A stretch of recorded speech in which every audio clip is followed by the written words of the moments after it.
Given the function f of x equals negative 3x squared plus 3x plus 5, we need to evaluate with f of negative 2. Notice that this negative 2 is in place of x. So what that means is we'll put the negative 2 in place of x throughout this function.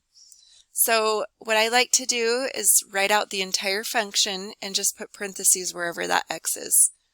So we want to write out the entire function like this.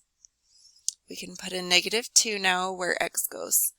So if we want, we can write f of negative 2 equals, but we're not solving an equation here. We're just evaluating the function. So that means we're putting negative 2 in here and just solving this part. So don't be confused with this f of negative 2. This is just kind of defining what we're finding. Okay, we're just saying, okay, we're finding this function when x equals negative 2.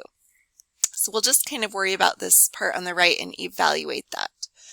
So order of operations, first we want to do negative 2 squared. Notice if we have negative 2 squared, that equals negative 2 times negative 2, because the square just repeats whatever is in the parentheses and multiplies that. So negative 2 times negative 2, the negatives cancel. I end up with a positive 4. So now I have negative 3 times positive 4. I can multiply these at this point because we're done with the exponent. So 3 times negative 2 is a negative 6, so I could do plus a negative 6 or minus 6, which I'll just do that. Plus 5, multiply those, I get negative 12 minus 6 plus 5.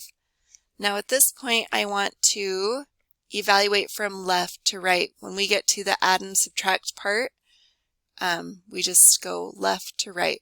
So negative 12, we're down 12, we minus 6 more, we'll be at negative 18. And then plus 5, negative 18 plus 5, we just get a negative 13. So f of negative 2 then equals negative 13.